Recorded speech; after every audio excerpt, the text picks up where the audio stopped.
ನಮಸ್ತೆ ವೀಕ್ಷಕರೇ, PR ಅಕಾಡೆಮಿಗೆ ಸ್ವಾಗತ. BSNLನವರು ತಿಂಗಳಿಗೆ 50,000 ರೂಪಾಯಿ ಸಂಬಳ ಇರುವಂತಹ ಸರ್ಕಾರಿ ಹುದ್ದೆಗಳಿಗೆ ಅರ್ಜಿಯನ್ನ ಕರೆದಿದ್ದಾರೆ.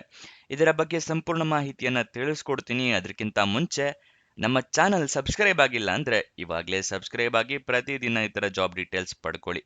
ಇವಾಗ ವಿಡಿಯೋನ ಶುರು ಮಾಡೋಣ. BSNL ಅಂತ ಹೇಳಿದ್ರೆ ಭಾರತ್ ಸಂಚಾರ್ ನಿಗಮ್ ಲಿಮಿಟೆಡ್ನವರು ಹುದ್ದೆಗಳಿಗೆ ಅರ್ಜಿಯನ್ನ ಕರೆದಿದ್ದಾರೆ. ಯಾವ ಹುದ್ದೆ ಅಂತ ನೋಡಿದ್ರೆ ಸೀನಿಯರ್ ಎಕ್ಸಿಕ್ಯೂಟಿವ್ ಟ್ರೈನಿ ಹುದ್ದೆ ಇದಾಗಿದೆ. ಟೋಟಲ್ 120 ಹುದ್ದೆ ಖಾಲಿ ಇದೆ. ಉದ್ಯೋಗ ಸ್ಥಳ ಅಖಿಲ ಭಾರತದಲ್ಲಿ ಈ ಹುದ್ದೆಗಳು ಖಾಲಿ ಇರುತ್ತೆ. ಸ್ಯಾಲರಿ ಎಷ್ಟಿದೆ ಅಂತ ತಿಳ್ಕೊಳ್ಳೋದಿದ್ರೆ 24,900 ರೂಪಾಯಿಂದ ಹಿಡಿದು 50,500 ರೂಪಾಯಿ ತನಕ ತಿಂಗಳಿಗೆ ಸ್ಯಾಲರಿ ಇರುವಂತಹ ಜಾಬ್ ಇದಾಗಿರುತ್ತೆ. ನೆಕ್ಸ್ಟ್ ಯಾವ್ಯಾವ ಹುದ್ದೆ ಎಷ್ಟೆಷ್ಟು ಖಾಲಿ ಇದೆ ಅಂತ ತಿಳ್ಕೊಳ್ಳೋದಾದ್ರೆ ಸೀನಿಯರ್ ಎಕ್ಸಿಕ್ಯೂಟಿವ್ ಟ್ರೈನಿ ಟೆಲಿಕಾಂ ಡಿಪಾರ್ಟ್ಮೆಂಟ್ನಲ್ಲಿ 95 ಹುದ್ದೆ ಇದೆ. ಅದೇ ಫೈನಾನ್ಸ್ ಡಿಪಾರ್ಟ್ಮೆಂಟ್ನಲ್ಲಿ 25 ಹುದ್ದೆ ಇದೆ. ಟೋಟಲ್ 120. ನೆಕ್ಸ್ಟ್ ಇದರ ಸೆಲೆಕ್ಷನ್ ಪ್ರೋಸೆಸ್ನ ವಿವರ ತಿಳ್ಕೊಳ್ಳೋದಾದ್ರೆ ರಿಟರ್ನ್ ಎಕ್ಸಾಮಿನೇಷನ್ ಇರುತ್ತೆ. ರಿಟರ್ನ್ ಕಾಂಪಿಟೇಟಿವ್ ಎಕ್ಸಾಮ್ ಇರುತ್ತೆ. ಕಂಪ್ಯೂಟರ್ ಬೇಸ್ಡ್ ಆಗಿರುತ್ತೆ ಇದು. ನೆಕ್ಸ್ಟ್ ಇಂಟರ್ವ್ಯೂ ಇರುತ್ತೆ, ಅಂದ್ರೆ ಸಂದರ್ಶನ ಇರುತ್ತೆ. ಇದಿಷ್ಟು ಸೆಲೆಕ್ಷನ್ ಪ್ರೋಸೆಸ್ನ ವಿವರ. ನೆಕ್ಸ್ಟ್ ನೀವು ಅರ್ಜಿಯನ್ನ ಹೇಗೆ ಹಾಕೋಬೇಕು ಅಂತ ಹೇಳಿದ್ರೆ ಆನ್ಲೈನ್ ಮುಖಾಂತರ ನೀವು ಅರ್ಜಿಯನ್ನ ಹಾಕೋಬೇಕಾಗತ್ತೆ. ಆನ್ಲೈನ್ ಮುಖಾಂತರ ನೀವು ಅರ್ಜಿ ಹಾಕೊಳ್ಳೋಕ್ಕೂ ಮುಂಚೆ ಒಂದ್ಸಲ ನೋಟಿಫಿಕೇಶನ್ನ ಸಂಪೂರ್ಣವಾಗಿ ಓದ್ಕೊಳ್ಳಿ. ಏನೇನು ಎಲಿಜಿಬಿಲಿಟಿ ಕ್ರೈಟೀರಿಯಾ ಇದೆ ಅಂತ ತಿಳ್ಕೊಂಡ ನಂತರ ಅರ್ಜಿಯನ್ನ ಹಾಕೊಳ್ಳಿ.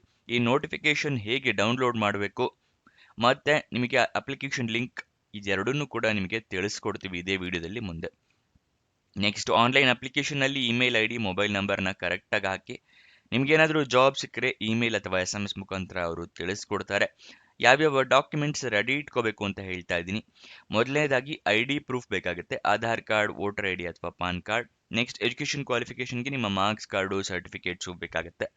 ನೆಕ್ಸ್ಟು ನಿಮ್ಮ ಪಾಸ್ಪೋರ್ಟ್ ಸೈಜ್ ಫೋಟೋಗ್ರಾಫ್ ಮತ್ತು ಏಜ್ ಪ್ರೂಫ್ಗೆ SLC ಮಾರ್ಕ್ಸ್ ಕಾರ್ಡ್ ಅಥವಾ ಡೇಟ್ ಆಫ್ ಬರ್ತ್ ಸರ್ಟಿಫಿಕೇಟ್. ಇದಿಷ್ಟು ಡಾಕ್ಯುಮೆಂಟ್ಸ್ನ ರೆಡಿ ಮಾಡಿ ಇಟ್ಕೊಳ್ಳಿ. ಎಲ್ಲದೂ ಸ್ಕ್ಯಾನ್ಡ್ ಕಾಪೀಸ್ ಇಟ್ಕೊಳ್ಳಿ. ಏನಕ್ಕೆ ಅಂದರೆ ಆನ್ಲೈನಲ್ಲಿ ಅಪ್ಲಿಕೇಶನ್ ಹಾಕೋದ್ರಿಂದ ಮೊಬೈಲ್ನಲ್ಲೇ ಅರ್ಜಿಯನ್ನು ಹಾಕ್ತೀರಾ ಅಂದರೆ ಎಲ್ಲ ಡಾಕ್ಯುಮೆಂಟ್ಸ್ದು ಕೂಡ ಫೋಟೋ ತೊಗೊಂಡು ಇಟ್ಕೊಳ್ಳಿ. ಕ್ಲಿಯರ್ ಆಗಿ ಕಾಣೋ ಥರ ಫೋಟೋ ಇರಬೇಕಾಗುತ್ತೆ. ಅದಾದ ನಂತರ ಅಪ್ಲಿಕೇಶನ್ ಎಲ್ಲ ಫಿಲಪ್ ಮಾಡಿ ಅಪ್ಲಿಕೇಶನ್ ಕರೆಕ್ಟ್ ಆಗಿದೆಯಾ ಡೀಟೇಲ್ಸ್ ಎಲ್ಲದು ಅಂತ ಹೇಳಿ ಚೆಕ್ ಮಾಡಿ ಆಮೇಲೆ ನೀವು ಅಪ್ಲಿಕೇಶನ್ ಫೀಸ್ನ ಪೇ ಮಾಡಬೇಕಾಗುತ್ತೆ. ಎಷ್ಟಿರುತ್ತೆ ಅಂತ ತಿಳಿಸ್ಕೊಡ್ತಾ ಇದ್ದೀನಿ. SC ST ಕ್ಯಾಂಡಿಡೇಟ್ಸ್ಗಳಿಗೆ, ಅಂಗವಿಕಲ ಕ್ಯಾಂಡಿಡೇಟ್ಸ್ಗಳಿಗೆ 1,250 ರೂಪಾಯಿ ಅರ್ಜಿ ಶುಲ್ಕ ಇರುತ್ತೆ.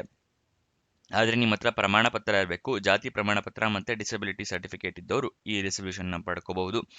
ಮತ್ತು OC, OBC ಮತ್ತು EWS ಕ್ಯಾಂಡಿಡೇಟ್ಸ್ಗಳಿಗೆ 2,500 ರೂಪಾಯಿ ಅರ್ಜಿ ಶುಲ್ಕ ಇರುತ್ತೆ. ಅರ್ಜಿ ಶುಲ್ಕವನ್ನು ನೀವು ಆನ್ಲೈನ್ ಮುಖಾಂತರ ಪೇ ಮಾಡಬೇಕಾಗುತ್ತೆ.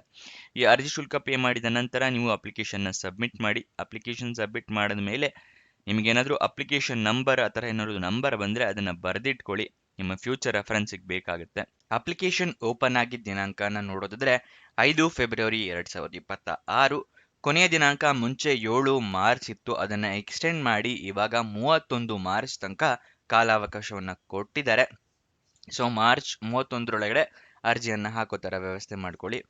ಇವಾಗ ನಿಮಗೆ ಎಕ್ಸ್ಟೆಂಡೆಡ್ ನೋಟಿಫಿಕೇಶನ್ ಕೂಡ ತಿಳಿಸ್ಕೊಡ್ತಾ ಇದ್ದೀನಿ. ನೀವು ಡಿಸ್ಕ್ರಿಪ್ಷನ್ ಮತ್ತು ಕಮೆಂಟ್ ಬಾಕ್ಸ್ನಲ್ಲಿ ಎರಡನೇ ಲಿಂಕನ್ನು ಕ್ಲಿಕ್ ಮಾಡಿ ಸ್ಕ್ರೋಲ್ ಡೌನ್ ಮಾಡಿ ಫುಲ್ ಕೆಳಗಡೆ ಬನ್ನಿ. ಅಫಿಷಿಯಲ್ ನೋಟಿಫಿಕೇಶನ್ ಕೆಳಗಡೆನೆ ಎಕ್ಸ್ಟೆಂಡೆಡ್ ನೋಟಿಫಿಕೇಶನ್ ಅಂತಿದೆಯಲ್ಲ ಅದನ್ನು ಪಕ್ಕದಲ್ಲೇ ಕ್ಲಿಕ್ ಹೇರ್ ಅನ್ನೋದನ್ನು ಕ್ಲಿಕ್ ಮಾಡಿ. ನಿಮಗೆ ಎಕ್ಸ್ಟೆಂಡೆಡ್ ನೋಟಿಫಿಕೇಶನ್ ಓಪನ್ ಆಗುತ್ತೆ. ಇಲ್ಲಿ ಕೊಟ್ಟಿಯ ನೋಡಿ 31 ಮಾರ್ಚ್ 2026 ತನಕ ನಿಮಗೆ ಕಾಲಾವಕಾಶವನ್ನು ಕೊಟ್ಟಿದ್ದಾರೆ ಅಪ್ಲಿಕೇಶನ್ ಆನ್ಲೈನ್ ಮುಖಾಂತರ ಹಾಕೋದಕ್ಕೆ. ಮತ್ತು ಆನ್ಲೈನ್ ಮುಖಾಂತರ ಅಪ್ಲಿಕೇಶನ್ ಹಾಕಿರ್ತೀರಲ್ಲ ಅದನ್ನು ಎಡಿಟ್ ಮಾಡೋಕ್ಕೂ ಕೂಡ 1 ಏಪ್ರಿಲ್ ತನಕ ಕಾಲಾವಕಾಶ ಕೊಟ್ಟಿರ್ತಾರೆ. ಒಂದು ದಿನ ಕೊಟ್ಟಿರ್ತಾರೆ. ಗೊತ್ತಾಯ್ತಲ್ವ? ಅದನ್ನೆಲ್ಲ ಸಂಪೂರ್ಣವಾಗಿ ಓದ್ಕೊಳ್ಳಿ. ಅಲ್ಲಿ ಸ್ಕ್ರೋಲ್ ಡೌನ್ ಮಾಡಿ ಫುಲ್ ಕೆಳಗಡೆ ಬಂದರೆ ಅಫಿಷಿಯಲ್ ನೋಟಿಫಿಕೇಶನ್ ಅಂತಿದೆಯಲ್ಲ ಅದರ ಪಕ್ಕದಲ್ಲೇ ಕ್ಲಿಕ್ ಹೇರ್ ಅನ್ನೋದನ್ನು ಕ್ಲಿಕ್ ಮಾಡಿ. ನಿಮಗೆ ನೋಟಿಫಿಕೇಶನ್ ಓಪನ್ ಆಗುತ್ತೆ. ಇದರಲ್ಲಿ ಎಲ್ಲ ಡೀಟೇಲ್ಸ್ನ ತಿಳಿಸ್ಕೊಟ್ಟಿದ್ದಾರೆ. ಇದೆಲ್ಲದನ್ನು ಸಂಪೂರ್ಣವಾಗಿ ಓದ್ಕೊಳ್ಳಿ. ಅದಾದ ನಂತರ ಅರ್ಜಿಯನ್ನು ನೀವು ಹಾಕ್ಕೊಳ್ಳಿ. ಗೊತ್ತಾಯ್ತಲ್ವ? ಟೆಸ್ಟ್ ಅಂತ ಹೇಳಿದ್ನಲ್ಲ ಅದಕ್ಕೆಲ್ಲ ಏನೇನು ಮಾರ್ಕ್ಸ್ ಇರುತ್ತೆ, ಎಷ್ಟು ಗಂಟೆಗಳ ಕಾಲ ಅವಕಾಶ ಇರುತ್ತೆ ಅದನ್ನೆಲ್ಲ ಕೊಟ್ಟಿಯ ನೋಡಿ. ಇಲ್ಲಿ ಟೆಲಿಕಾಂ ಆಪ್ಟ್ಯೂಡ್ ಟೆಸ್ಟ್ ಇರುತ್ತೆ, ಟೆಕ್ನಿಕಲ್ ಟೆಲಿಕಾಂ ಟೆಸ್ಟ್ ಇರುತ್ತೆ, ಎಷ್ಟೆಷ್ಟು ಮಾರ್ಕ್ಸ್ಗೆ ಎಷ್ಟು ಟೈಮ್ ಇರುತ್ತೆ ಇದೆಲ್ಲ ಕೊಟ್ಟಿದ್ದಾರೆ. ಅದನ್ನು ಸಂಪೂರ್ಣವಾಗಿ ಓದ್ಕೊಳ್ಳಿ ಒಂದ್ಸಲ. ಅದಾದ ನಂತರ ಅಪ್ಲಿಕೇಶನ್ ಹಾಕೋದಕ್ಕೆ ಅದರ ಕೆಳಗಡೆ ಅಪ್ಲೈ ಆನ್ಲೈನ್ ಅಂತ ಹೇಳಿ ಲಿಂಕ್ನ ಕೊಟ್ಟಿದ್ದೀವಿ. ಅದನ್ನು ಕ್ಲಿಕ್ ಮಾಡಿ ನಿಮಗೆ ಈ ರೀತಿ ಪೇಜ್ ಓಪನ್ ಆಗುತ್ತೆ. ಸಿಲೆಬಸ್ ತಿಳ್ಕೊಬೇಕು ಅಂದರೆ ಇಲ್ಲಿ ಸಿಲೆಬಸ್ ಅಂತಿದೆಯಲ್ಲ ಇದನ್ನು ಕ್ಲಿಕ್ ಮಾಡಿ. ಎಕ್ಸಾಮ್ ನೋಟಿಫಿಕೇಶನ್ಗೆ ಇದನ್ನು ಕ್ಲಿಕ್ ಮಾಡಿ. ಸಿಲೆಬಸ್ನ ತೋರಿಸ್ತಾ ಇದ್ದೀನಿ ನೋಡಿ, ಈ ಥರ ಇರುತ್ತೆ ಸಿಲೆಬಸ್ಸು. ಇದನ್ನು ಸಂಪೂರ್ಣವಾಗಿ ಓದ್ಕೋಬೋದು ನೀವು. ನೆಕ್ಸ್ಟು ನೀವು ಅಪ್ಲೈ ಮಾಡೋದಕ್ಕೆ ಇಲ್ಲಿ ರಿಜಿಸ್ಟ್ರೇಷನ್ ಲಿಂಕ್ ಅಂತಿದೆಯಲ್ಲ, ಇದನ್ನು ಕ್ಲಿಕ್ ಮಾಡಿ. ಆ ಥರ ಕ್ಲಿಕ್ ಮಾಡಿದ್ರೆ ಈ ರೀತಿ ಒಂದು ಪೇಜ್ ಓಪನ್ ಆಗುತ್ತೆ. ಇಲ್ಲಿ ಅಪ್ಲೈ ನಾವ್ ಅಂತಿದೆಯಲ್ಲ, ಅದನ್ನು ಕ್ಲಿಕ್ ಮಾಡಬೇಕು. ಗೊತ್ತಾಯ್ತಲ್ವ? ಅದಕ್ಕಿಂತ ಮುಂಚೆ ನಿಮಗೆ ಇದನ್ನು ತೋರಿಸ್ತಾ ಇದ್ದೀನಿ. ಅಡ್ಮಿಟ್ ಕಾರ್ಡ್ನ ಅನೌನ್ಸ್ ಮಾಡಿದಾಗ ಇಲ್ಲಿ ಲಿಂಕ್ ಕೊಡ್ತಾರೆ. ಗೊತ್ತಾಯ್ತಲ್ವ? Links will appear here once released. ಅಂದರೆ ಅಡ್ಮಿಟ್ ಕಾರ್ಡ್ ರಿಲೀಸ್ ಮಾಡಿದ್ಮೇಲೆ ಇಲ್ಲಿ ಸಿಗುತ್ತೆ. ಗೊತ್ತಾಯ್ತಲ್ವ? ಅದಕ್ಕೋಸ್ಕರ ಈ ಲಿಂಕ್ಸ್ನೆಲ್ಲ ಸೇವ್ ಮಾಡಿಟ್ಕೊಳ್ಳಿ. ಅಪ್ಲಿಕೇಶನ್ ಹಾಕೋದಕ್ಕೆ ಇಲ್ಲಿ ಅಪ್ಲೈ ನಾವ್ ಅನ್ನೋದನ್ನು ಕ್ಲಿಕ್ ಮಾಡಿ. ಈ ರೀತಿ ಬರುತ್ತೆ. ಇಲ್ಲಿ ನಿಮ್ಮ ರಿಜಿಸ್ಟ್ರೇಷನ್ ರಿಜಿಸ್ಟ್ರೇಷನ್ ನಂಬರು, ಇಲ್ಲಿ ಪಾಸ್ವರ್ಡ್ ಹಾಕಬೇಕು. ಮುಂಚೆನೇ ಲಾಗಿನ್ ಆಗಿದ್ದಿದ್ರೆ. ಮುಂಚೆ ಲಾಗಿನ್ ಆಗಿಲ್ಲ ಅಂತ ಹೇಳಿದ್ರೆ ಇಲ್ಲಿ ನ್ಯೂ ರಿಜಿಸ್ಟ್ರೇಷನ್ ಅಂತ ಇದೆಯಲ್ಲ, ಇದನ್ನು ಕ್ಲಿಕ್ ಮಾಡಿ. ನಿಮಗೆ ನ್ಯೂ ಆಗಿ ರಿಜಿಸ್ಟ್ರೇಷನ್ ಆಗಬೇಕಾಗುತ್ತೆ. ಹೌ ಟು ಅಪ್ಲೈ ಅಂತ ಇದೆಯಲ್ಲ, ಇದನ್ನು ಕ್ಲಿಕ್ ಮಾಡಿದ್ರೆ ನಿಮಗೆ ಹೇಗೆ ಅಪ್ಲಿಕೇಶನ್ ಹಾಕೋಬೇಕು ಅಂತ ಹೇಳಿ ಇಲ್ಲಿ ಪ್ರೊಸೀಜರ್ ಕೊಟ್ಟಿದ್ದಾರೆ. ಇದ್ರ ಮುಖಾಂತರ ನೀವು ಅರ್ಜಿಯನ್ನು ಹಾಕೋಬಹುದು. ಗೊತ್ತಾಯ್ತಲ್ವಾ? ನೆಕ್ಸ್ಟ್ ಅದರ ಕೆಳಗಡೆನೆ ನೀವು ನೋಟಿಫಿಕೇಶನ್ ಇಲ್ಲಿಂದನೂ ಕೂಡ ಡೌನ್ಲೋಡ್ ಮಾಡ್ಕೋಬಹುದು.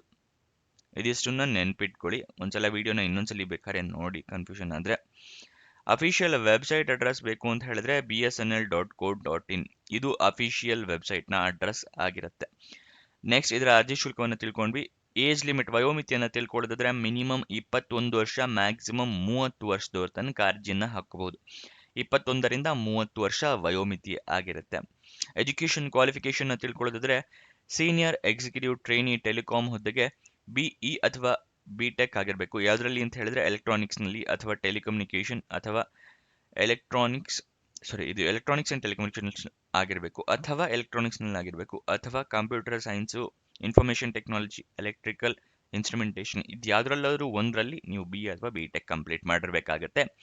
ಸೀನಿಯರ್ ಎಕ್ಸಿಕ್ಯೂಟಿವ್ ಟ್ರೈನಿ ಫಿನಾನ್ಸ್ ಹುದ್ದೆಗೆ CA ಅಥವಾ CMA ಆದವರು ಅರ್ಜಿಯನ್ನು ಹಾಕೋಬಹುದು.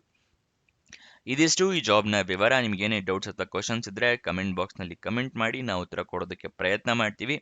ಪ್ರತಿದಿನ ನಿಮಗೆ ಯಾವ ವೆಬ್ಸೈಟಿಂದ ಜಾಬ್ ಡೀಟೇಲ್ಸ್ ತಿಳಿಸ್ತಾ ಇದ್ದೀವಿ ಅಂತ ಹೇಳಿದ್ರೆ ನಮ್ಮದೇ ವೆಬ್ಸೈಟ್ ಕ್ರಿಯೇಟ್ ಮಾಡಿದ್ವಿ, prgovernmentjobs.com ಅಂತ ಹೇಳಿ. ಇದರ ಲಿಂಕು ನಿಮಗೆ ಡಿಸ್ಕ್ರಿಪ್ಷನ್ನು ಮತ್ತು ಕಮೆಂಟ್ ಬಾಕ್ಸ್ನಲ್ಲಿ ಮೊದಲನೇ ಲಿಂಕ್ ಆಗಿರುತ್ತೆ.